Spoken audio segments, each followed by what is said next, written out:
interesting video popped up on my timeline. We're gonna watch it here together.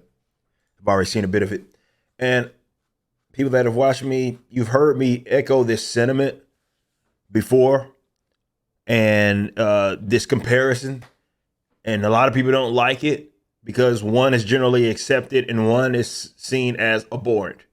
When if you're going to be logically consistent, they're either right or wrong for the same reason. Okay? It's just one you find more preferable, which is your business, but let's at least be consistent on this issue. So I guess it's Roman Atwood, and he's talking about this transgender stuff and what it's akin to. So we're gonna hear him talk, and we'll go ahead and press play on this. So we're gonna hear him talk. They used a man trying to be a female to promote beer, right? An American, all-American. If you're gonna use a female, why not use a female that was born a female, that's capable of birthing children and raising them? How about dealing with a period every single month? Why not just give a woman that position? Right. Bud Light would thrive if they did that. So what's the agenda? Why? I'm confused by that. Why is Woman of the Year Not a been a woman biological woman forever? Like if I I was was gonna a say woman, not a woman, if but I yeah. was a woman, I would be pissed. I would be so pissed. Like I've seen people comparing like some of the men, women, transgender men, women. I'm getting it all backwards. To like doing blackface. Right. Is it like literally making fun of women? Okay. And they're getting their parts and they're getting their roles and they're, so I getting, know- they're being I already them in know- sports. And He's getting backlash for that. bro, that's a topic that just I can't figure out. Well, I can figure it out for you. That's what it is. I will say this, actually.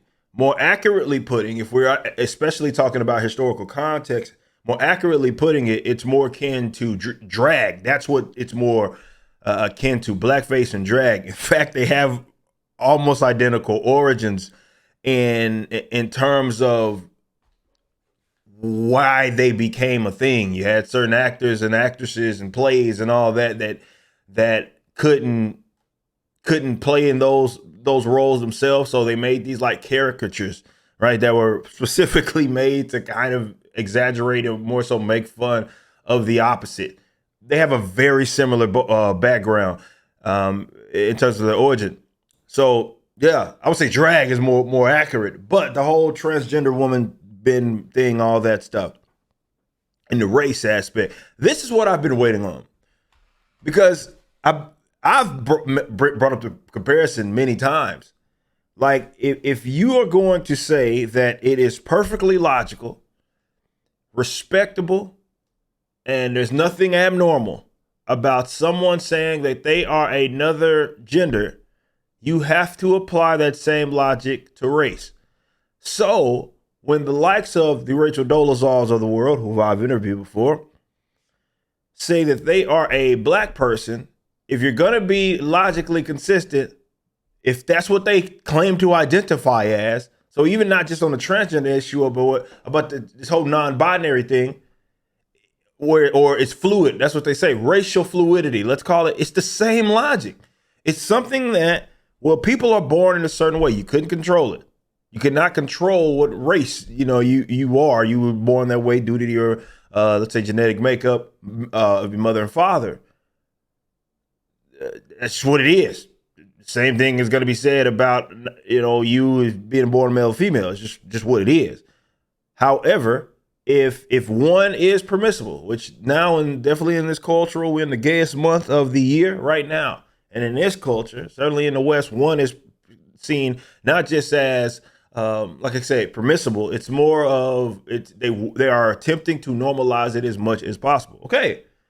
So when there are people, we've seen folks go through great lengths, and it's like, oh, well, that's just ridiculous. When someone gets this surgery or something, whether it's one way or another, and they decide that they want to be of another race, that's logical. That's logically consistent with the whole transgender stuff. It's just maybe you want to say that, well, I guess technological advancements are more privy in one direction, but it's the same concept.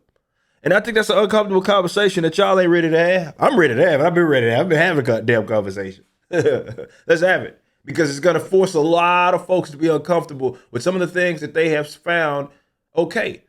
And that's been my thing. Just be logically consistent. If you're going to be for it, but don't act like one's aboard. It's like the drag again in blackface. Oh, people show up in blackface, do something in blackface. We've acknowledged that it is foul as all get out. Drag, people like, oh, no. In fact, they need to be doing all this weird stuff with your children, telling stories and stuff. Wait a minute. It's like, it's the akin, I don't know, to someone showing them old Trudeau or whoever showing up in blackface and wanting to speak to little black boys and girls about, I don't know, whatever. It's okay. It is perfectly fine if that's your position. So let's have a conversation about it. I'm done. If you enjoyed this video and want to support other content, please become a member at ericdjuly.com. This is my own unique platform that replaced my Patreon. Our Ultramax, which is our highest tier, gets free shipping domestically even with Rippaverse orders and are able to redeem the Creators Edition copy of ISOM #1. You can move up and down tiers or cancel at any time. Also visit Rippaverse.com. This is my comic book company that launched a $3.7 million campaign. We appreciate your support.